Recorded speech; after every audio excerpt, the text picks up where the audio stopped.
कि आहार निद्रा भय विषय भोग पशु पक्षी जैसे करते हम भी वैसे करते हैं, तो उनमें और हमें फर्क क्या है?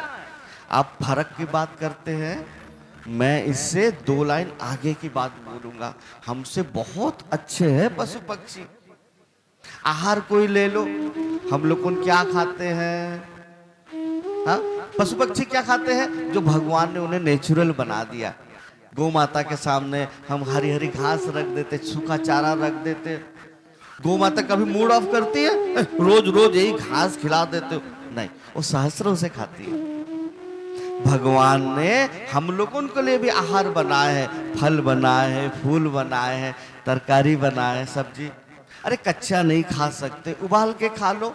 नहीं महाराज, उसको छौंक कर बघार कर तमाम मसाला डालकर विटामिन नष्ट करके, और तेल कम कर, ज्यादा तेल डालो ज्यादा अच्छा लगेगा, पूरा विटामिन नष्ट करके हम उसको खाते हैं।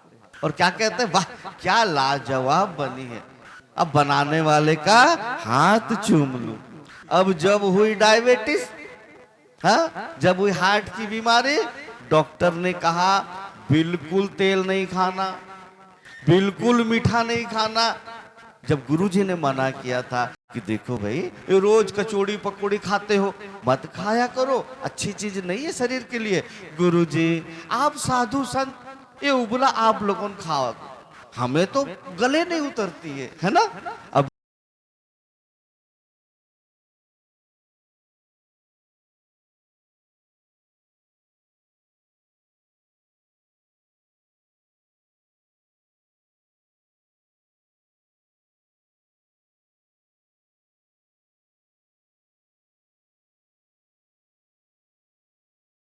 ये रही आहार की हालत। निद्रा, कभी तो 9 बजे ही चद्दर तान के सो गए, कभी पिक्चर देखने बैठे, रात में पार्टी करने गए, हाँ, तो भोर को 3 बजे तक नाच चल रही है, डांस चल रही है, सोने का कोई टाइम नहीं। पशु पक्षी संध्या होते ही सब अपने अपने घोंसले में, है कि नहीं? आहार निद्रा भय, पशु पक्षी को भय तब होता है जब हमको उसको आघात पहुंचाते हैं, लेकिन हम लोगों को हमेशा भय, जीने का भय, मरने का भय, कोई मेरे को लूट ना ले, कोई मुझे मार ना दे, हे भगवान।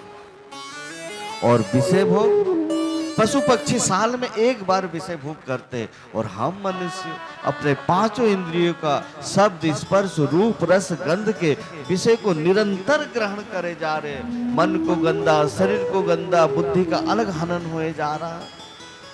तो हर चीज में तो पशु पक्षी हमसे अच्छे हैं भाई। एक पुलिस ऑफिसर डीआईजी साहब एक कुत्ते के पीछे जा रहे हैं।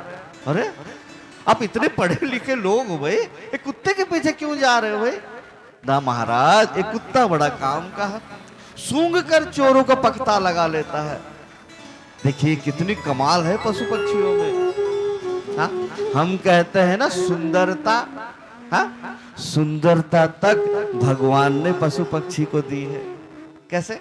हम क्या कहते हैं? इसकी आवाज ना कोकिला कंठी है, कोयल जैसी इसकी मधुर आवाज है, इसकी आंख मृग नयनी है, हिरनी की जैसी इसकी आंख है, इसकी कमर शेर के समान है, इसकी गर्दन कबूतर के समान है, हाँ, इसकी चाल गजगामिनी हथनी की जैसी झूमती हुई चलती है। ये हर चीज हम पशु पक्षी हमसे ज्यादा अच्छा। हमारे गुरुदेव कहते हैं कुछ कुछ सुंदरता हम मनुष्य को मिली है, थोड़ी बहुत 2-4%। सोकर उठे नहीं कि सबसे पहले दर्पण के सामने, होता है कि नहीं? सो के उठेगा सबसे पहले दर्पण के सामने जाएगा, हाँ मैं कैसी लग रही हूँ, मानो स्वर्ग की अप्सरा आ गया। हर चीज में पशु पक्षी हमसे ऊपर है, लेकिन फिर भी हम मनुष्य के शरीर को श्रेष्ठ क्यों कहते हैं? तो इसी श्लोक के दूसरे भाग में बताया गया, ज्ञानम हि तेषा मधिको विशेषो ज्ञाने हीना पशुभिर समाना। हम सबको ज्ञान प्रधान बनाया गया है। इस ज्ञान के द्वारा उस तत्व को समझकर उस रास्ते पे चलकर हम उस पिता परमेश्वर को प्राप्त कर सकते हैं। एक बार प्रेम से बोलो। यहां तो आप सबको निमंत्रण दिया गया, पर्चा बांटा गया, अनाउंसमेंट किया गया, है ना, फिर आप लोगों आए, लेकिन यहां पर एक ऐसा व्यक्ति घुस गया जिसको निमंत्रण नहीं दिए थे। कौन है बताओ? निद्रा देवी। हाँ, घुस गई, मुझे दिखाई पड़ रही है। शाम का समय है, हल्की हल्की हवा चल रही है, साल ओढ़े हुए है। अब पता नहीं कब वो निद्रा देवी प्रवेश कर जाए, मुझे दिखाई पड़ रही है। राम जी जब रावण को मार दिए थे ना, तो रावण की पत्नी कौन? निद्रा देवी। राम जी के पास आए, बोले प्रभु आपने मेरे पति को मारा है ना, मैं आपसे बदला लेके छोड़ूंगी। बोलेगे दुष्ट, तू कैसे बदला लेगी? बोले प्रभु आप बताओ, आपके धाम को जाते कौन है? बोला जो मेरी कथा सुनते हैं, जो मेरी कथा करते हैं, जो मेरी कीर्तन करते हैं। बोला बस जहां आपकी कथा होगी, जहां आपकी कीर्तन होगी, मैं वहां जाकर भक्तों के सर पर बैठ जाऊंगी। अब व्यास जी तो कथा करते रहेंगे और भक्त लोग को अब झपकी लेके कथा सुन नहीं पाएंगे, तो आपके गोलोक धाम में ताला लगी जाएगा। राम जी ने कहा तो बड़ा दुष्ट है, मेरे धाम में ताला लगवा देंगे तू? बोला मैं भी अपने भक्तों को कह दूंगा कि जब भी कथा करो बीच बीच में जयकारा किया करो, ताकि निद्रा देवी प्रवेश ना कर पाए। बोल वृंदावन बिहारी लाल के। तो निद्रा देवी को प्रवेश नहीं करने देना है। एक बार प्रेम से बोलो। हाँ, भाग गई। अब उठ के भागी, मैं देख रहा था। हाँ, प्रवेश नहीं होना क्या? एक बार गरुड़ जी से काक भुसुंडी जी का भेंट हुई है। गरुड़ जी कौन है? महाविष्णु जी के वाहन। काक भुसुंडी एक दिव्य महापुरुष। तो गरुड़ जी से काक भुसुंडी जी का भेंट हुआ है। तो गरुड़ जी काक भुसुंडी से क्या पूछ रहे, सुनो। प्रथम ही कहो नाथ मति धीरा, सब ते दुर्लभ कवन शरीरा। हे महाराज, 84 लाख प्रकार के शरीर में सबसे कीमती शरीर, दुर्लभ शरीर कौन सा है, हमें बता दीजिए। आज तक हम इसका कीमत नहीं समझ पाए, बस इतनी सी बात रही। जिस दिन हम इस मनुष्य कीमत को समझ लेंगे, फिर लापरवाही नहीं करेंगे। एक बार यह एक उदाहरण से बता रहे गुरुदेव हमारे कि एक बार एक झाड़ूदार रास्ते में झाड़ू लगा रहा था, तो उसको एक अंगूठी मिल गई। अंगूठी हाथ में पहनने वाला, वो दिखाया, अपने दोस्तों को दिखाया, बोले 100-200 रुपए का अंगूठी है। अपने पत्नी को दिखाया, बोला हाँ 100-200 रुपए का अंगूठी है। वो अंगूठी को कभी बच्चे खेले, कभी अलमारी के ऊपर, कभी टेबल के ऊपर, ऐसे ही पड़ा रहे। एक दिन उसके घर एक हीरा का व्यापारी पहुंच गया। बचपन का दोस्त हीरा का व्यापारी, वो हीरा बेचता था। वो जैसे आके उसके घर में बैठा, उसकी नजर उस अंगूठी पर पड़ी। ध्यान दीजिए, वो अंगूठी पर नजर पड़ी। बोला भैया वो अंगूठी लाना। दिखाया, बोला कहाँ मिली? बोला वो रास्ते में झाड़ू कर रहा था, ऐसे ही मिल गई, मैंने दिखाया, अपने पत्नी को भी दिखाया, 1-2 दोस्तों को दिखाया। बोला 100-200 का है। बोला रे पागल, ये 100-200 का नहीं है, ये 10 लाख रुपए की अंगूठी है। इसमें जो पत्थर लगी है ना, ये हीरा है, हीरा। हाँ 10 लाख, अरे 10 लाख। अब अलमारी में डबल लॉक। कहने का तात्पर्य है कि जैसे ही हम उसका कीमत समझ लिए, फिर लापरवाही नहीं करें, है कि नहीं? बस जब सोचा 100-200 रुपया तो इधर फेंक दो, उधर खेले, जैसे ही समझा 10 लाख तो अलमारी में डबल लॉक। ठीक इसी प्रकार से सजनों, आज तक हमें मनुष्य का शरीर हमें मिल तो गया है, इसकी कीमत नहीं समझे हम लोगों ने। बस इतना ही समझा है कि बच्चे बड़े होकर स्कूल कॉलेज पास करके शादी करना है, उसके बाद बच्चे पैदा हो जाए, एक बार लंदन अमेरिका घूम ले, 2-4 बिल्डिंग बना ले, खा पी के मर जाए। ना जी ना, इस शरीर को देवी देवता चाहते हैं। हाँ, जिन देवी देवता का हम पूजा करते हैं ना, कुबेर वरुण, वो लोग कौन भी चाहते मनुष्य का शरीर। भागवत जी कहता, गायन्ति देवा किल गीत काने, धन्यास्ति ये भारत भूमि भागे, अहो अमीसा किम कार्य शोभनम, प्रसन्न ये साम सुदित स्वयं हरि। अरे मनुष्यों, तुम लोग कितने बड़े सौभाग्यशाली हो। देवता लोगों कह रहे हैं कि एक तो भारत के भूमि में जन्म, फिर ऊपर से मानव शरीर, और फिर ऊपर से अचानक भगवान कृपा करके किसी संत को भेज रहे कि जाओ उनको कथा सुनाओ, मेरे पास लेकर आओ। इससे बड़ी कृपा और कुछ हो नहीं सकती। सच में कृपा का लास्ट हो गई आज आप उनके ऊपर में।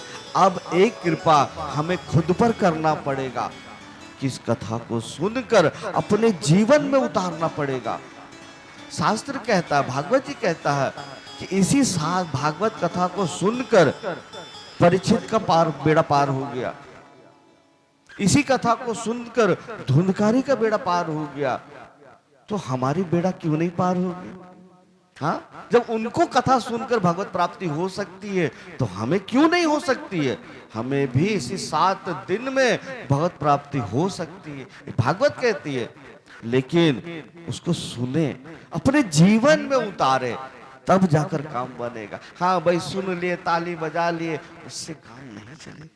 उसी के लिए मैं बार बार कहता हूँ, सावधान होकर एक एक चीज को समझे। ये जो 3 घंटे का समय मिला है ना, हमारे जीवन का सबसे कीमती समय है ये 3 घंटा। ये 3 घंटा में जन्म और मृत्यु का फैसला हो जाती है। हमें लोग कहते हैं महाराज कथा में ना मजा आना चाहिए। क्या मतलब? ये कोई डांस पार्टी हो रही है, कोई फिल्म स्टार आया है, नाच हो रही है? अरे ये परमहंसों की संगीता है, या जन्म मृत्यु की फैसला हो जाती है। 84 लाख के चक्कर से हम निकल जाते, आज वो कथा हो रही है। लेकिन इसका वैल्यू, उसी के लिए कहते हैं इसका वैल्यू समझो। मानव शरीर, फिर ऊपर से भागवत कथा, सोने पे सुहागा। एक बार जोर से बोलो, जगत गुरु शंकराचार्य जी कहते हैं, मनुज देहमिमं भुवि दुर्लभम समधिगम्य सुरैरपि वांछितम। देवता द्वारा वांछनीय है, याचित है ये मनुष्य का शरीर। क्यों? क्योंकि इसी मनुष्य का शरीर से हम उसको प्राप्त करते। उसको किसको? जिसके हम हैं। वो कौन है? वो हमारा पिता परमेश्वर है ना।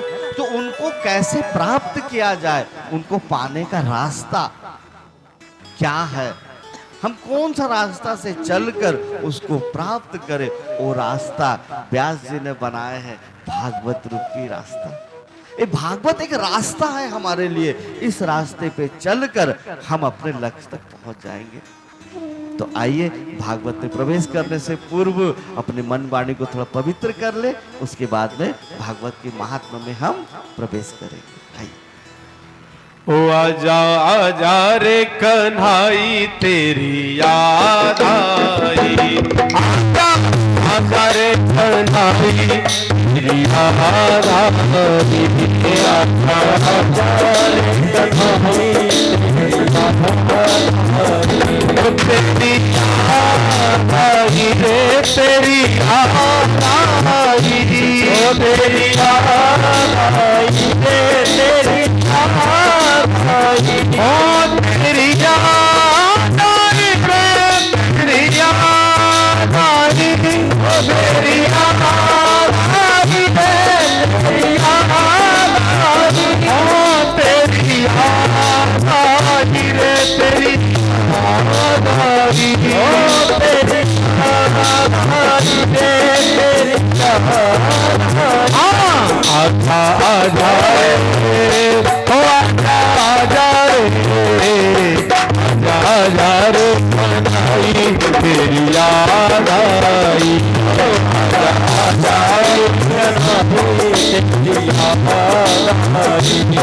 आजा आजा रे खबरिया देखिया हमारी आजा आजा रे खबरिया देखिया हमारी वो काम दिया इस जीवन का सब भार तुम्हारे हाथों में रब भार दिया इस जीवन का सब भार तुम्हारे हाथों में है भार तुम्हारे हाथों में और जीत तुम्हारे हाथों में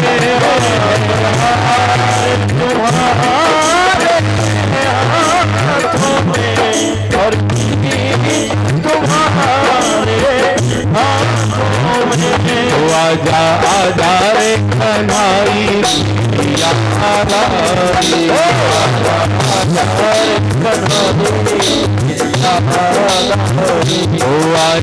आजा रे कन्हाई से तेरी याद आई रे तेरी याद आई तेरी याद आई तेरी याद तेरी याद आई रे तेरी याद आई तेरी याद आई रे तेरी याद आई तेरी याद आई रे तेरी याद आई तेरी याद आई तेरी याद हाथ आते हुए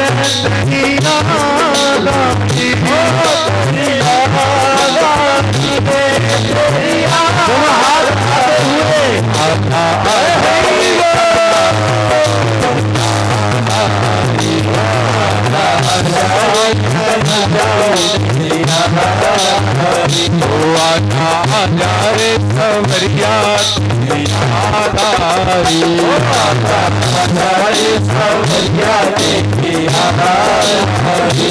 आजा आजा रे मोहना सिद्धिया आजा रे मोहना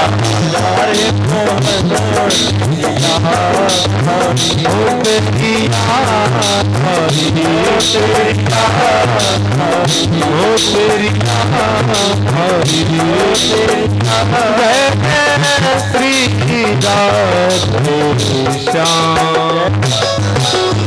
बोले वृंदावन बिहारी लाल की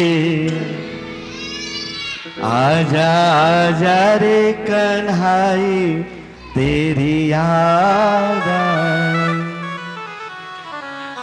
किसको किसको कन्हैया का याद आया जरा हाथ उठाना मैं देखना चाहता हूं। हे भगवान, खरे खरे झूठ सब नीचे करो, सब झूठ बोलते हैं यार। हाँ? पत्नी को पति की याद आई, पत्नी को पति को पत्नी की याद आई, अभी कन्हाई की याद कहाँ आ रही है जी? अभी तो कुछ लोग यहाँ बैठे हुए हैं, क्या सोच रहे पता? अरे मैं तो चली आई, वो अलमारी लॉक नहीं करी, हाँ, अब बहू घर में है, कहीं वो हार को निकाल ना ले। अब टेंशन ये है कोई लेकर बैठी है, और किसी का टेंशन क्या है पता? कल वो मिठाई का बढ़िया डब्बा आया था काजू कतली का, मैं छुपा के तकिया के नीचे रखी थी, अब मैं भूल गई उसे लॉक करने, अब कहीं उसको कोई खाना ले। अब मन तो इधर भटक रहा और कहते कन्हैया की याद आई। हाँ, जब कन्हैया की याद आएगी ना सजनों, तो नेत्र सजल हो जाएगी, वाणी रुद्ध हो जाएगी, बोली बंद हो जाएगी। बस केवल आंसुओं के माध्यम से हम उसको पुकारेंगे, वाणी भी बंद हो जाएगी। हाँ, बस एक टकटकी, लास्ट में गोपियों को ऐसी स्थिति होगी, वाणी रुद्ध हो गई, अब बोलना भी बंद हो। इसको कहते याद आना। वो प्रेम, वही प्रेम सीखने के लिए इस 7 दिन की कथा आयोजन हो रही है। वही प्रेम हमें यहाँ पर 7 दिन में प्राप्त होगा। हाँ, जब उसके लिए हम रोएंगे, उनके लिए तड़पेंगे। हे श्याम सुंदर, कब मिलोगे प्रभु? हाँ, वो प्रेम पैदा करना, यही 7 दिन में सारा काम होना है। हाँ, आज तो प्रारंभ होने जा रही है ना। एक बार प्रेम से बोलो। तो आइए, व्यास जी कहते हैं किसी भी ग्रंथ को जब प्रारंभ करें तो सबसे पहले उसकी महिमा जाने, महात्म्य। हाँ, तो सबसे पहले आज हम लोगों ने मानव शरीर का महत्व समझा। अब आइए भागवत की महिमा समझे। भागवत सुनने से क्या होता है, हम क्यों सुने भागवत कथा, ये भागवत है क्या, इसी को कहते हैं भागवत की महात्म्य। तो आइए प्रवेश करें भागवत में। तो व्यास जी भागवत की महात्म्य में सबसे पहले भगवान श्री कृष्ण को प्रणाम कर रहे हैं। सच्चिदानंद रूपाय विश्वोत्पत्त्यादि हेतवे तापत्रय विनाशाय श्री कृष्णाय वयं नुमः। यहाँ व्यास जी सगुण साकार श्री कृष्ण को प्रणाम करते हुए सच्चिदानंद कहते हैं। सत्य, चित्त और आनंद। सत का मतलब नित्यो नित्य नाम चेतनश्च चेतन नाम में को बहु नाम यो विधाति काम। सत का मतलब जो सदा था, सदा है और सदा रहेगा, उसको कहते हैं सत्य। चित्त का मतलब चैतन्य स्वरूप, लेकिन यहां पर चित्त का अर्थ ज्ञान स्वरूप बताया गया है। हाँ, और तीसरा आनंद।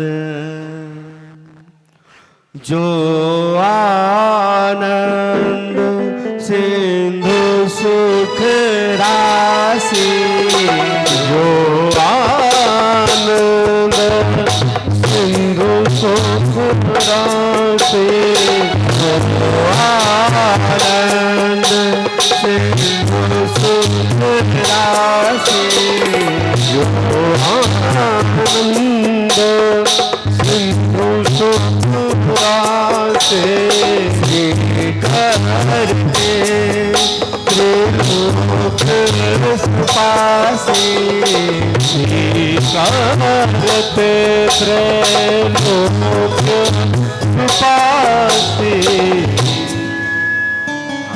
विश्व का प्रत्येक जीव तैल्य धारा अविच्छिन्न इसी आनंद को प्राप्ति हेतु प्रयत्नशील है। हाँ, चींटी से लेकर ब्रह्मा तक केवल इसी आनंद को प्राप्त करना चाहता है। एक छोटे से बच्चे से पूछो, बेटा आप क्या चाहते हो? महाराज जी अभी मैं ना हाई स्कूल पास करना चाहता हूँ।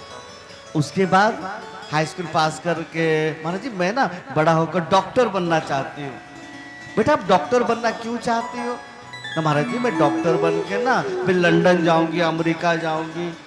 क्यों लंदन अमेरिका क्यों जाना है? ना लंदन अमेरिका जाकर मैं बहुत सारी पैसा कमाऊंगी।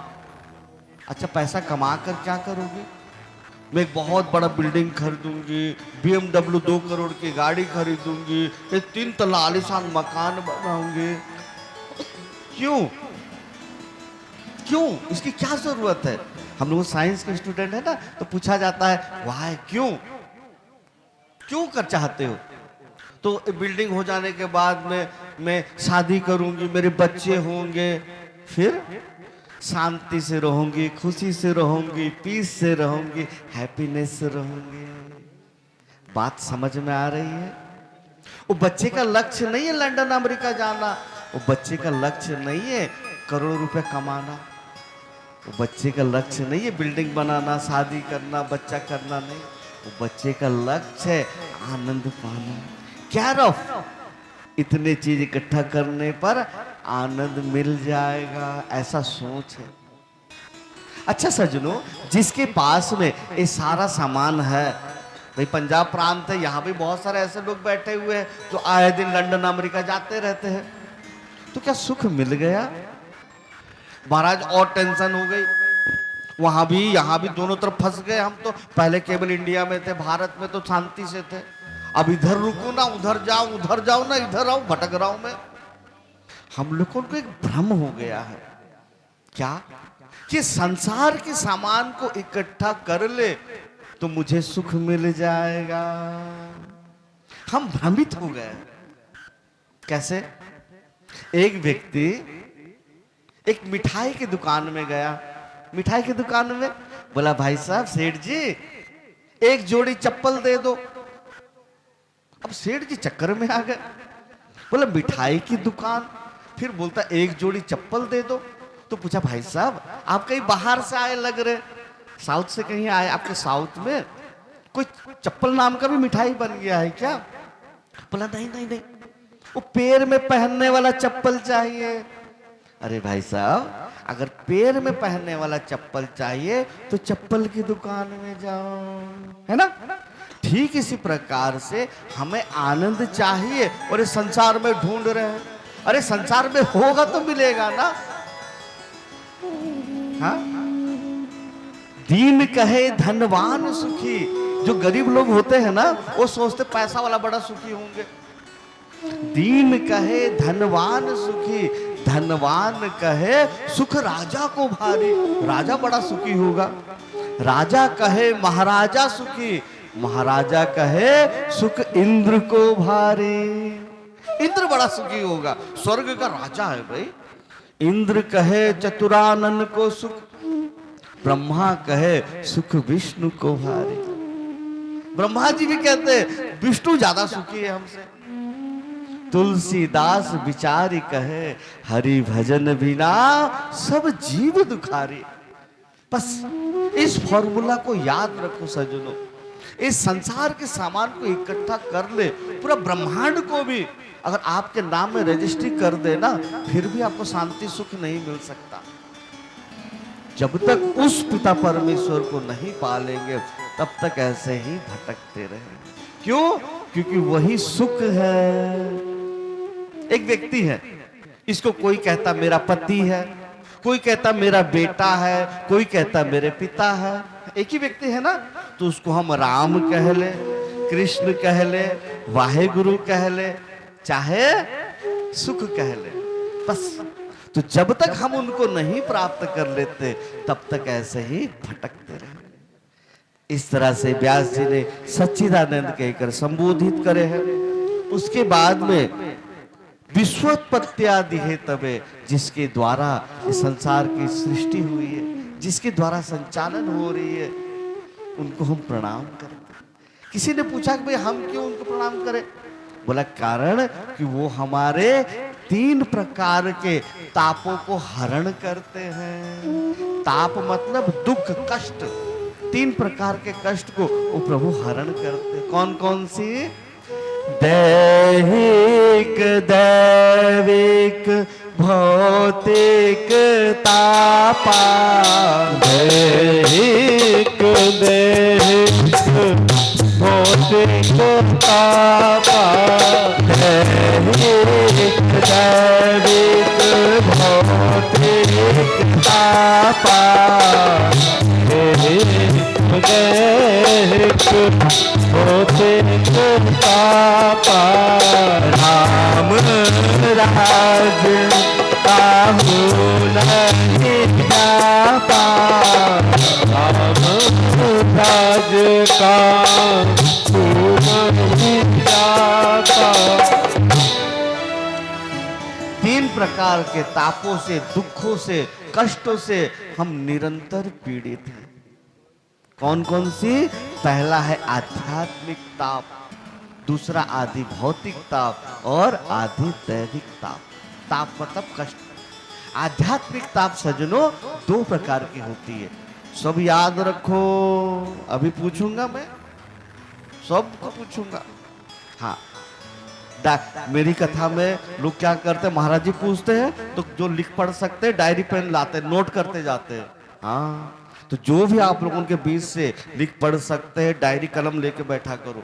हाँ, नोट कर लो।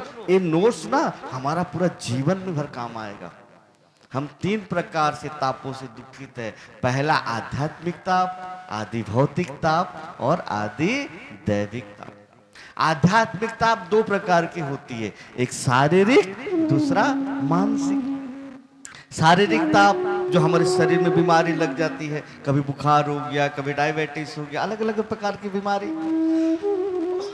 और मानसिक ताप, काम, क्रोध, लोभ, मोह, ईर्ष्या, द्वेष, ये माया के बड़े बड़े सेना है। द्वेष तो सज्जनों ऐसा चीज है, जिस व्यक्ति पे लगे ना उस व्यक्ति को खा जाता है। संत जन कहते द्वेष का मतलब दीमक। दीमक समझते हैं ना, लकड़ी में लग जाता है दीमक, वो पूरी लकड़ी को खा जाता है ना। क्या कहते हैं आप लोग, दीमक समझ रहे हैं ना? हाँ, तो द्वेष ऐसा दीमक है, जिसको लग जाए ये बीमारी वो व्यक्ति को खा जाएगा। एक बार एक व्यक्ति को नारद जी भेंट हो गए। बोले नारद जी मुझे वरदान चाहिए, मैं किसकी भक्ति करूं?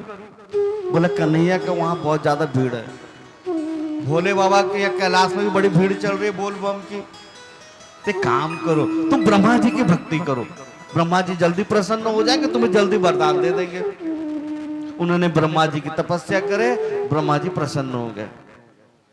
ब्रह्मा जी ने क्या क्या करे, भोले बाबा वरदान देंगे, हाँ वो बंसी वाला वरदान देगा। अरे मैं भी पितामह हूं, हाँ सृष्टिकर्ता ब्रह्मा, मैं भी वरदान देता हूं। एक काम करो, मैं तुझे अपने मन से वरदान देता हूं, तुम जो मांगोगे ना उसका डबल तुम्हारे पड़ोसी को मिल जाएगा। आज तुम जो मांगोगे उसका डबल तुम्हारे पड़ोसी को मिलेगा। जाओ मैं तुम्हें वरदान दिया। बोला बढ़िया प्रभु। वो व्यक्ति ने पहला वरदान मांगा, ब्रह्मा जी मेरे आलीशान मकान बन जा। पड़ोसी का दो मकान बन गए। बोला कोई बात नहीं। बोला ब्रह्मा जी मेरे ना एक 2 करोड़ की BMW गाड़ी आ जाए। पड़ोसी के घर में 2 BMW गाड़ी आ गई। बोला कोई बात नहीं। ब्रह्मा जी एक सुंदर सी कन्या से मेरी शादी हो जाए। पड़ोसी के घर में 2 पत्नी आ गई। अब पत्नी आई तो ज्ञान तो देगी, पत्नी क्यों ना अंगूठा छाप हो, लेकिन पति को ज्ञान जरूर देगी। हाँ, बोला क्यों जी? ब्रह्मा जी की तपस्या करो आप, कष्ट सहो आप, भजन करो आप और फल पावे पड़ोसी। ये तो गलत बात है भाई। बोले क्या करूं, ब्रह्मा जी ने ऐसे ही वरदान दिया। बोला अच्छा, अब मैं जैसा बोलती हूं वैसे करूं। बोला बोलो क्या बोलना है? बोलो ब्रह्मा जी मेरा एक आंख फूट जाए। बोला क्या कहते? बोला आज्ञा पालन करो, मैं जो बोल रहा हूं करो। अब पत्नी की आज्ञा पालन तो करना ही है पति को। बोला ब्रह्मा जी मेरा एक आंख फूट जाए। पड़ोसी का दोनों आंख फूट गया। बोला देखा, हाँ अरे अब तो छोड़ दो पड़ोसी को। ना जी ना। बोलो ब्रह्मा जी मेरा एक हाथ टूट जाए। पड़ोसी का दोनों हाथ टूट गया। देखा, अरे अब तो छोड़ दो भाई। ना जी ना। ब्रह्मा जी मेरा एक पैर भी टूट जाए। पड़ोसी का दोनों पैर टूट गया। अरे अब तो छोड़ो भाई पड़ोसी को। ना जी ना। ब्रह्मा जी मेरे घर के आंगन में बहुत बड़ा एक गड्ढा हो जाए। पड़ोसी के आंगन में 2 बड़े बड़े गड्ढे। पड़ोसी उस पर गिर के सब मर गए। हाँ, ये है द्वेष। मतलब मेरा एक आंख फूट जाए लेकिन पड़ोसी का दोनों फूटना चाहिए। इसे कहते हैं द्वेष। जिस व्यक्ति में लगे ना सज्जनों, वो व्यक्ति को खा जाए। उसी के लिए कभी भी किसी से द्वेष मत करो। अरे वो अपना मेहनत करके अपना इकट्ठा करो, तुम भी मेहनत करो। मेरा बेटा फेल हो गया इसका दुख नहीं है, देवरानी का बेटा पास क्यों हुआ इसका दुख है हमें। संसार की सत्यता बताता हूं, ये संसार चल रहा है सही। मेरा बेटा फेल हो गया इसका दुख ही नहीं है, वो क्यों पास हुआ। अगर वो भी फेल हो जाता तो ठीक था। देव अपने बेटे को मार, उसको पास क्यों करने दिया, उसका कागज फाड़ क्यों नहीं दिया तू। इसे कहते हैं द्वेष। द्वेष कभी मत करो। हाँ, ये तो ऐसो को कहते हैं आध्यात्मिकता। 2 प्रकार की बताए, शारीरिक और मानसिक। दूसरा है आदि भौतिकता। जो किसी व्यक्ति के द्वारा मिलती है।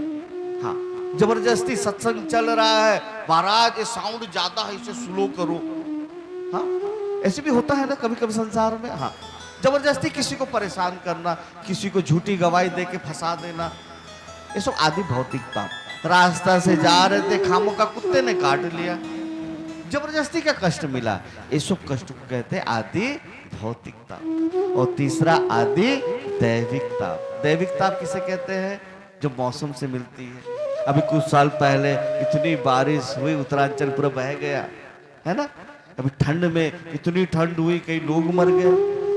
ये सब मौसम से जो हमें कष्ट मिलती है, ये सब आदि दैविकता। ये तीन प्रकार के तापों से केवल श्री कृष्ण ही हमें बचा सकते हैं। इसी के लिए ऐसे श्री कृष्ण को हम सब मिलकर प्रणाम करते वयम नुमो। उसके बाद में व्यास जी भागवत के दूसरे श्लोक में भागवत के परम आचार्य सुखदेव परमहंस को प्रणाम कर रहे हैं। हाँ, ये व्यास जी के पुत्र है, लेकिन फिर भी व्यास जी उनको प्रणाम कर रहे हैं। हाँ, व्यास जी ये कोई साधारण सुख नहीं है। व्यास जी जब भागवत की रचना कर रहे थे ना, तो गर्भ में थे सुखदेव जी, और 12 साल हम लोग माँ के गर्भ में 8 महीना 9 महीना रहते हैं ना हम मनुष्य, लेकिन सुखदेव 12 वर्ष अपने माँ के गर्भ में रहे। और व्यास जी जब भागवत रचना कर रहे थे, कोई श्लोक में त्रुटि हो जाए तो गर्भ से बोले, व्यास जी इस श्लोक सही करो, गलत है। व्यास जी बोले, आप कौन, बाहर क्यों नहीं आते? बोले, मैं बाहर आऊंगा ना तो मुझे माया लग जाएगी। व्यास जी ने आश्वासन दिया, मैं वचन देता हूं आपको माया नहीं लगेगी। 12 वर्ष के बाद में सुखदेव जी का प्राकट्य हुआ। यम प्रव्रजन्तम अनुपेतम अपेत कृत्यम द्वैपायन बिरह का तरजुहा पुत्रेति तन्मयतया तरबोभिनेदु तम सर्वभूत हृदय मुनिमान तोस्मि। 12 वर्ष के बाद में सुखदेव जी का प्राकट्य हुआ, और जन्म लेते ही सुखदेव जी जंगल की ओर चल पड़े। व्यास जी पीछे पीछे जा रहे, पुत्र पुत्र, वो सुनते नहीं, चले जा रहे। क्यों? बहरे हैं जी? नहीं, परमहंस। वृक्षों ने कहा, हे व्यास जी, अब किसको पुत्र पुत्र कहकर पुकार रहे हैं? कई बार आप इनके पुत्र बनकर आए हैं। व्यास जी ने कहा, मेरा पुत्र इतना बड़ा महापुरुष? व्यास जी लौट कर। तो ऐसे परमहंस सुखदेव जी को हम सब मिलकर प्रणाम करते। बोले सुखदेव जी महाराज की जय हो।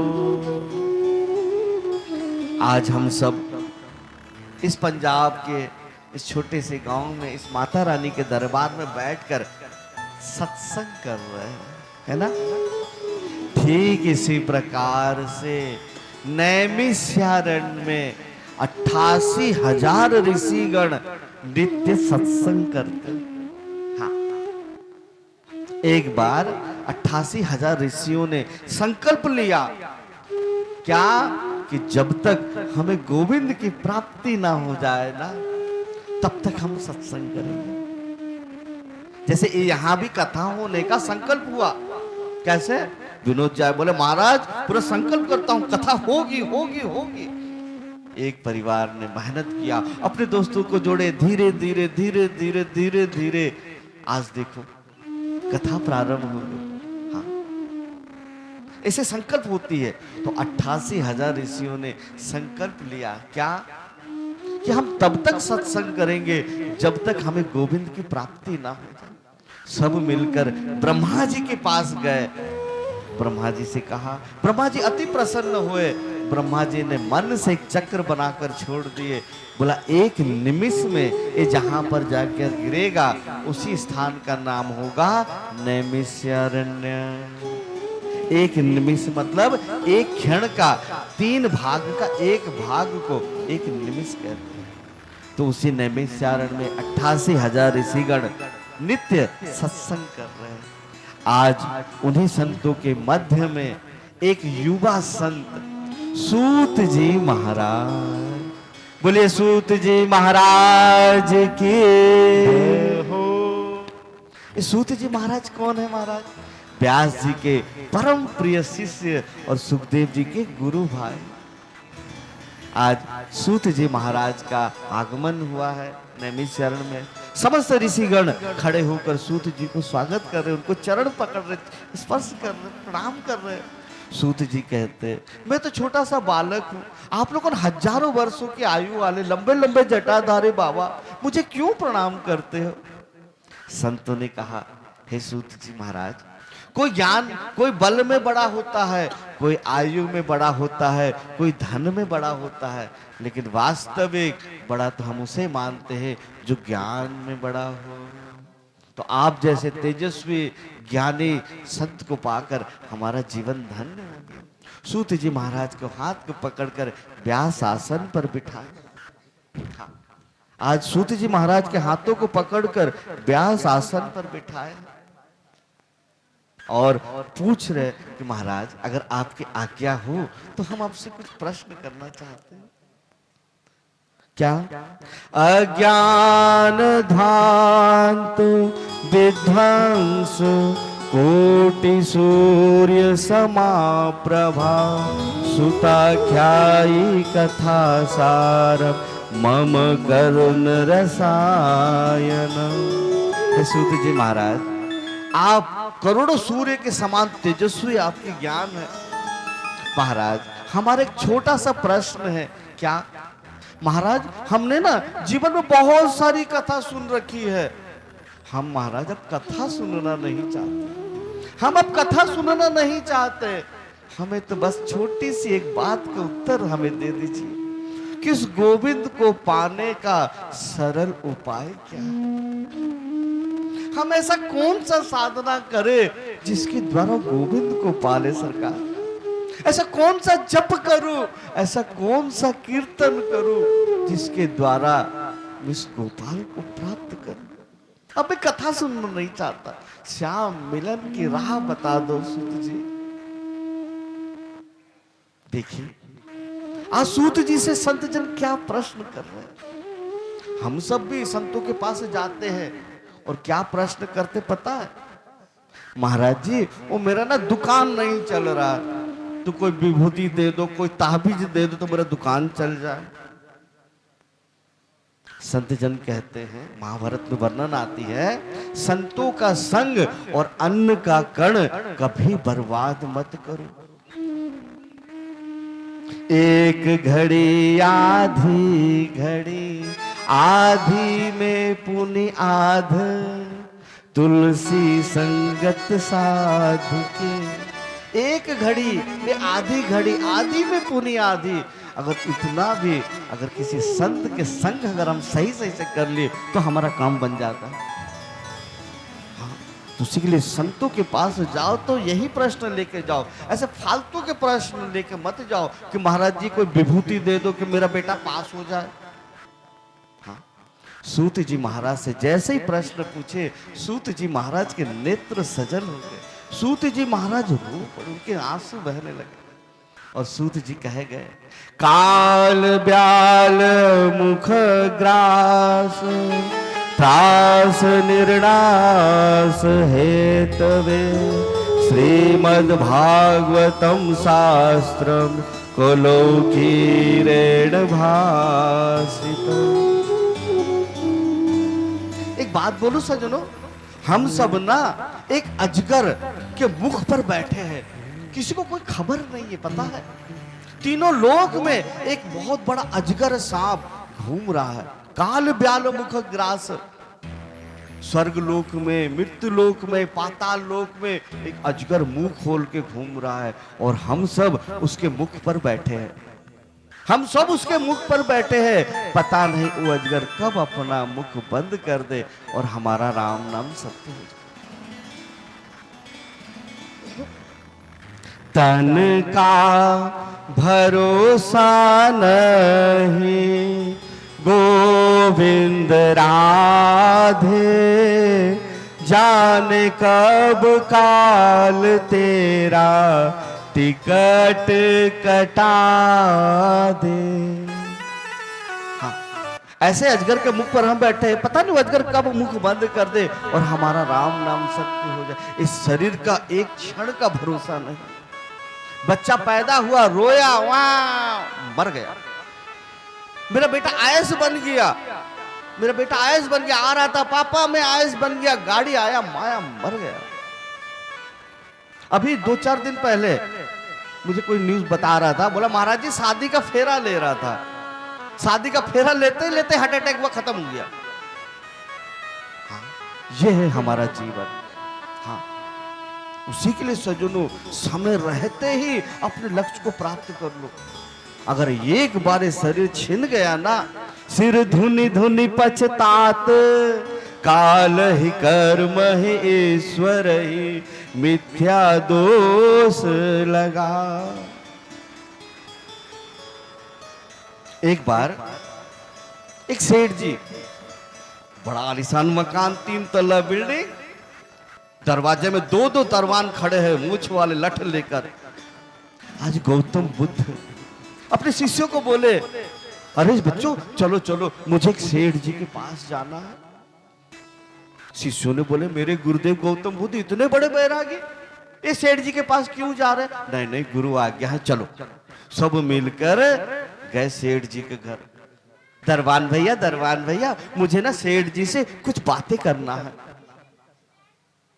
सेठ जी छत पर आ गए आवाज सुनकर, अरे दरबान, ये बाबा जी लोग को लाल कपड़ा पीला कपड़ा करके काहे हल्ला मचा रहे हो, भगाओ सबको। बोला सेठ जी आपसे 2 मिनट बातें करना है। बोला कोई काम धाम नहीं, राधे राधे राधे राधे करते रहते हो, परेशान, भागो ऐसे, धक्का मार के भगाओ सबको। संत गौतम बुद्ध को शिष्यों के साथ में धक्का मार के भगा दिया। 1 हफ्ते के बाद में गौतम बुद्ध जी फिर परेशान, शिष्यों को बोले चलो चलो बच्चों, वो सेठ जी के पास चलना है। अब बच्चों बोले, अरे गुरुदेव को क्या हो गई भाई, सेठ जी होते भाई, गुरु आ गया चलो।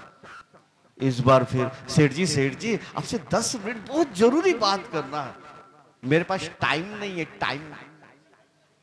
चलो भगवान से एक काम करो दरबान, एक बाबा जी लोग को बढ़िया से पिटाई करो। तो गौतम बुद्ध जी का सर फट गया, लहू लुहान हो गए, लेकिन सेठ जी बात करने को तैयार नहीं। उसके बाद में गौतम बुद्ध जी 1 वर्ष के लिए तीर्थ यात्रा में चले गए। जैसे यात्रा करके आए बड़ा परेशान, शिष्य को बोले बच्चों चलो चलो वो सेठ जी के वहां। अरे मेरे गुरु जी को क्या हो गया, खाली सेठ जी। चलो भाई गुरु आ गया। पता है सज्जनों, आज जब आए गौतम बुद्ध जी अपने शिष्यों के साथ में ना, वो आलीशान मकान में आज कोई सेठ जी नहीं थे, ना ही वहां पर कोई दरबान था। आज वो मकान सूखी पत्ता से भरा हुआ था और उस आंगन में एक बैल बंधा हुआ है। बैल समझते हैं ना? गौतम बुद्ध जी गए और बैल के कान में कुछ कहा और बैल रोन पड़ा। शिष्यों ने पूछा, गुरुदेव ये क्या लीला है, इसी आंगन से हमें पिटाई हुई, अपमान हुई, आपकी सर फूट गई, आज एक बैल के कान में आपने कुछ कहा और बैल रो रहा है। बोला बच्चों ये वही सेठ जी है, इसकी मृत्यु घड़ी करीब थी, इसकी मृत्यु घड़ी करीब थी। मैं आया था वृंदावन से इसे समझाने कि अपना कल्याण कर लो 7 दिन में, वो आने को तैयार नहीं। हाँ, आज मेरे सामने में बैल बनकर खड़ा है, रो रहा है। मैं चाह कर भी आज कुछ नहीं कर सकता। जब चिड़िया खेत चुग कर चली गई फिर पछतात का हो। उसी के लिए सज्जनों समय रहते ही अपना कल्याण कर लो। ये मत समझो कि मनुष्य का शरीर हम मरेंगे तो फिर से हमको बार बार मिल जाएगा, ये हमारा पैतृक संपत्ति नहीं है। कबहू करी करुणा नर देहि, देतेस बिनु हेतु सनेहि। बड़ी कृपा करके करोड़ों करोड़ों जन्म भटकने के बाद में आज ये मानव शरीर मिला है। हम सब ना भूल गए हैं, हम जब माँ के गर्भ में थे ना तो कैसी स्थिति में थे, कभी याद करें? उल्टा पैर ऊपर सर नीचे। हाँ, फिर माँ छोटी सी जगह में, एक तरफ गर्भाशय, दूसरी तरफ मल मूत्र का पिटारा। सोचो ऐसी स्थिति में हम थे माँ के गर्भ में। फिर माँ अगर कोई मिर्च मसाला खा ले, तला भुना खा ले, वो बच्चे के कोमल कोमल शरीर में जलन, फिर शरीर का पेट का कीटाणु अलग बच्चे को काटे, वो बच्चा त्राही त्राही करके रोता है। बस एक ही आवाज रहती, प्रभु हमें इस नरक से बाहर निकालो। वहां पर भगवान आते हैं, हमारे गर्भ में भगवान आए, बोले हे मेरे पुत्र, इस बार ना हम तुम्हें मनुष्य के गर्भ में डाल रहे हैं। हाँ, तुम मेरी भक्ति करके मुझे प्राप्त कर लेना और 84 में मत भटक मेरे पुत्र। तू तेरा कष्ट देख के मैं रात दिन रोता हूँ, आज तुझे मनुष्य बना रहा हूँ। हाँ, तू बाहर निकलते ही मेरी भक्ति प्रारंभ कर देना और मुझे पा लेना। हम सब ने वादा किया, गर्भ में किए थे वादे, गोविंद राधे भक्ति ही करूंगा, किंतु भूल गए वादे। हम सब ने वादा किया था, प्रभु हम आपकी भक्ति करेंगे। लेकिन जैसे ही पैदा हुए ना, मम्मी ने कहा बेटा मैं तेरी मम्मी। बोलो मम्मी। अरे देख बेटा ये तेरा पापा है। बोलो बेटा पापा। बेटा सोचता बच्चा कि ये मेरा मम्मी, गर्भ में तो मैंने किसी और को देखा था, वो कहाँ गए? भूल गए हम। और अच्छा ये मेरी मम्मी, अच्छा मम्मी। फिर बोलता अच्छा ये मेरे पापा, अच्छा मेरे पापा। बेटा ये 2 करोड़ की जो गाड़ी खड़ी है ना, ये तेरी है। बच्चा सोचता अभी तो मैं पैदा हुआ हूँ, ये 2 करोड़ की गाड़ी मेरी, अच्छा मेरा। ये 3 तला बिल्डिंग है ना, ये भी तेरे नाम में रजिस्ट्री है, अच्छा ले आओ 3 करोड़ की बिल्डिंग में। अब वही बच्चा जब 18 साल 20 साल का हो गया, एक लड़की के साथ में उसका शादी करवा दिए। कैसे शादी? आग जलाते हैं और उसके साथ घूम लेते हैं, तू मेरी पत्नी मैं तेरा पति। आप जरा बुद्धि से समझो कि आग जलाकर चारों तरफ घूम लेने से कोई पति पत्नी बन जाता है? हाँ, ये कैसा माया का बंधन सजनों। और जो गर्भ में वादा किए थे सब भूल गए, सब भूल गए। मेरा माँ, मेरी बीवी, मेरा पैसा, मेरा गाड़ी, मैं असनम में बसनम में दारा में बंधु वर्गो में इति में मैं कुर्बान। बस। और जो वादा किए थे सब नारायण या संसार में भूपति भय अनेक, मैं मेरी करते रहे ले न गए तृणे। नारायण हरि भजन में तू जन देर लगा, का जाने या देर में श्वास रहे के जा। रफ्ता रफ्ता जमाने का सितम होता है, मेरे जिंदगी से रोज एक दिन कम होता है। जो हमारा दिन बीत गया, कोई पैसा कोई ताकत है जो हमारा बीता हुआ दिन को वापस से ले आए? नहीं। हमारे गुरुदेव कहते हैं, हम लोग हैप्पी बर्थडे मनाते हैं ना, हैप्पी बर्थडे टू यू, बड़े खुशी मनाते हैं। लेकिन ये खुशी का दिन नहीं है सजनों, ये विचार करने का दिन है कि मेरे जिंदगी से 1 साल बीत गया। हाँ, आपने 10 लाख रुपए बैंक में रखे थे, 1 लाख रुपए खत्म हो गया, तो खुशी होगी क्या? अरे कम हो गई। जन्मदिन जो मनाते हैं हैप्पी बर्थडे, एक खुशी का दिन नहीं है, ये विचार करने का दिन है कि मेरे जिंदगी का एक दिन 1 साल खत्म हो गया। 1 साल में मैंने किया कितना? संसार तो खूब इकट्ठा किया, 1 साल के अंदर में भक्ति कितनी करी? वो तो कुछ करे ही नहीं। देखते देखते पूरी उम्र बीत गई, हमको पता ही नहीं क्या है भक्ति। उसी के लिए सजनों अब देर मत करो, अब देर मत करो। अचानक ठाकुर जी की कृपा हुई, अचानक कोई आ रहा है और आपको समझा रहा है, यही कथा करने के लिए हमें लोग बताए कि महाराज जी 9 साल हो गया, 8-9 साल कथा क्यों नहीं, हमें डर लगता है कथा से। बोले क्यों भाई, कथा से डर क्यों लगता है? बोलता महाराज जी 10 लाख 12 लाख खर्चा हो गया, हम कहां से लाएंगे। मैंने कहा कथा में 10-12 लाख रुपए खर्चा, ये किस पागल ने आपको कह दिया? कथा करने के लिए 1 रुपए खर्चा नहीं है सजनों। कथा करने मैं बोलूंगा आप सुनोगे, इसे पैसा का मामला कहां से आया? भक्ति का व्यापार नहीं होना चाहिए, भक्ति का प्रचार होगा, ये मेरा स्लोगान है। हाँ, जो व्यवस्था, जैसे कि किसी के घर में सुनना है, मुझे बुलाओ, मैं 7 दिन आपको सुना दूंगा कथा। हाँ, जैसे कि पूरे गांव की कथा है तो थोड़ा सा टेंट लगे, मेरी आवाज पहुंचने के लिए एक साउंड की व्यवस्था हो। बोले महाराज जी थोड़ा पूजा पाठ हो जाएगा, थोड़ा भजन कीर्तन होगा। बोले ठीक है, मंडली बुला देते हैं। हाँ, मंडली का आपको दक्षिणा दे देना। कथा करने का कोई मूल्य नहीं होता सज्जनों। हाँ, कथा तो प्रचार किया जाता है, कथा का व्यापार नहीं होता। आज कलयुग ऐसा पाखंड हो फैल चुका है कि इसी कथा के माध्यम से व्यापार हो रही है। आपके पंजाब में 20-20, 25-25 लाख रुपए लेते हैं कथा सुनाने का। मैं आज तक इस प्रश्न को समाधान नहीं कर पाया। हाँ, ये तो भाव का चीज है। हाँ, बांटने का चीज है, इसे जितना बांटोगे उतना बढ़ेगा। तो ये 7 दिन हमारे जीवन का बहुत महत्वपूर्ण है। ये मनुष्य का शरीर जो मिला है ना, इसको देवी देवता भी चाहते, इतनी कीमती है। लेकिन ये मनुष्य के शरीर में सबसे बुरी चीज क्या है पता है? ये क्षण भंगुर है, ये सबसे बुरी चीज है। उसी के लिए अब देर ना करते हुए बस यही 7 दिन में अपना बिगड़ी बनाओ। तो आइए, हमें बार बार इशारा कर रहे महाराज जी, आप तो बहते चले जा रहे हैं, समय का ध्यान रखें।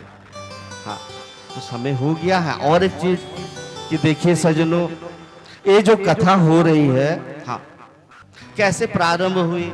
या पास में बकलोर में कथा में आया था, तो वहां पर भक्तजन आए, बोले महाराज जी हमारे यहाँ भी कथा होनी चाहिए। बोले बिल्कुल आएंगे।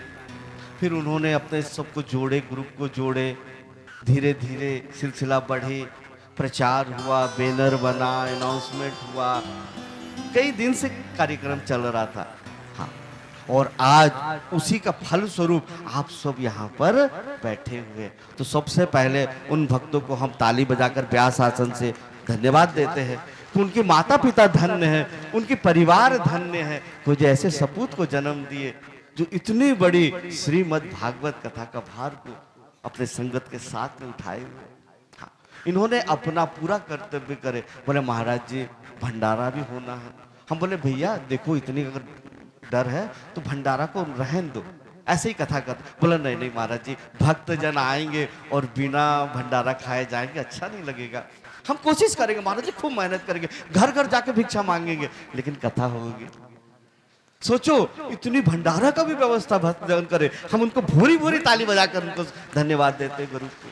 हाँ, अकेला नहीं, वो अकेले ने संकल्प किया, फिर 4 को जोड़कर आज इतनी बड़ी कथा प्रारंभ हो गई। हाँ, इन्होंने अपना पूरा ड्यूटी निभाए, पूरा मेहनत करे, आज उसका फल स्वरूप आप स्वरूप। अब आप लोग उनको एक सेवा करनी है। क्या? अब आप लोगों ने अभी यहां से जाएंगे भंडारे के बाद में। हाँ, सबसे पहले सेवा यह है कि जो भी कथा में आप लोगों ने सुना है उसको चिंतन करना है। मैं तो भूल गया था, 5 सवाल पूछना है मुझे याद आ गई। हाँ, और दूसरी कि कल सवेरे नाश्ता उस्ता करके हर व्यक्ति को 4 लोगों को खबर देना है।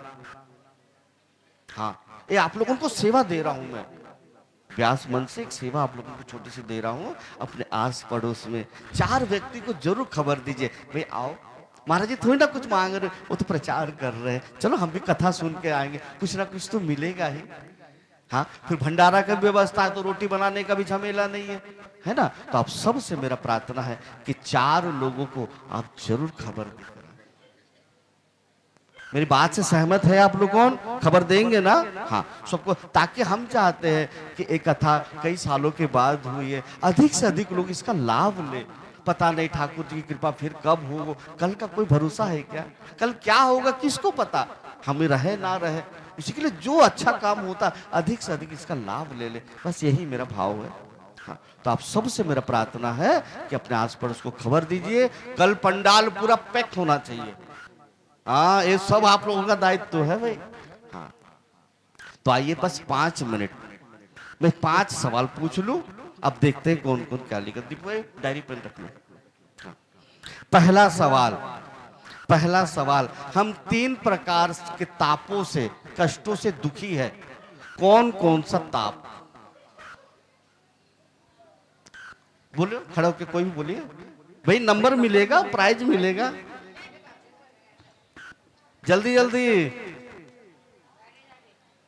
बोलिए दीपक भाई। हाँ, प्रश्न उत्तर तो होगा, पढ़ाई हो रही तो मतलब प्रश्न तो पूछा जाएगा। हाथ उठाइए जो 3 प्रकार के तापों से, कष्टों से हम दुखी है, कौन कौन सी ताप? दैविक ताप, शारीरिक ताप ते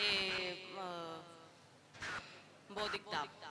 फिर भी गड़बड़ पूरा नहीं हुआ, और क्लियर कोई करे थोड़ा सा। आध्यात्मिक ताप, आधि दैविक ताप, आधि भौतिक ताप और आध्यात्मिक ताप। आपका नाम?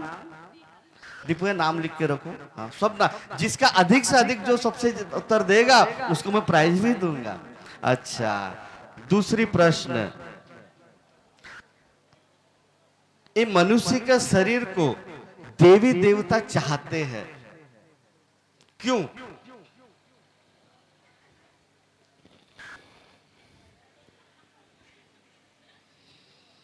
बुद्धि लगाइए भैया लोगों में से हमारे,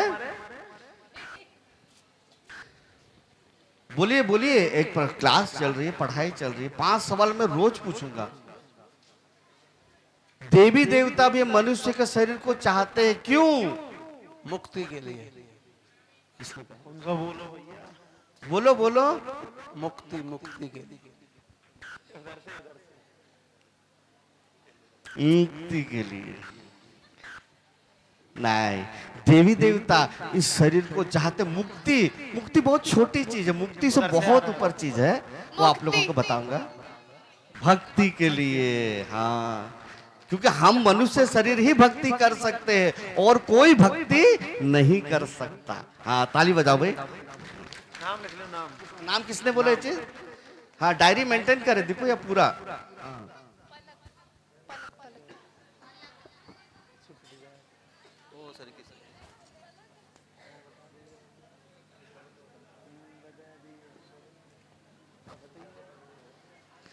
भागवत जी का महात्म्य का प्रथम श्लोक क्या था?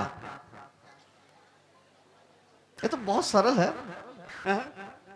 बोलो, महात्म्य का प्रथम श्लोक क्या था? हर कोई आप लोग रात दिन गाते हैं। हाँ, हाथ उठाइए, हाथ उठाइए। हाँ, 2 माइक दीजिए। सच्चिदानंद रूप। हाँ जी, क्या नाम भैया? कुलविंदर राणा। हाँ, नाम लिखिए भैया का। 3 सवाल हो गई, डायरी पूरा मेंटेन कीजिए। सूत जी महाराज कौन है? दीजिए, माइक दीजिए। वेद व्यास जी के शिष्य और सुखदेव जी के गुरु भाई। हाँ, धन्यवाद, ताली बजाइए भाई। देखो, अकेले व्यक्ति ने 2 आंसर दिया, नंबर सब लिखते जाइए। हाँ, और 4 हो गई।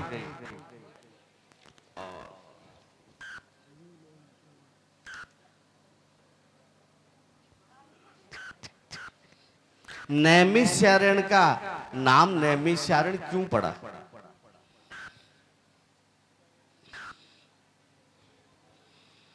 सब इधर देखेंगे, साड़ी कितनी अच्छी पहन कर आई है, तो उत्तर कहां से दोगे? हाँ, अब पता चल रहा कितनी पढ़ाई हो रही है। नैमिषारण्य का नाम नैमिषारण्य क्यों पड़ा? हाथ उठाइए।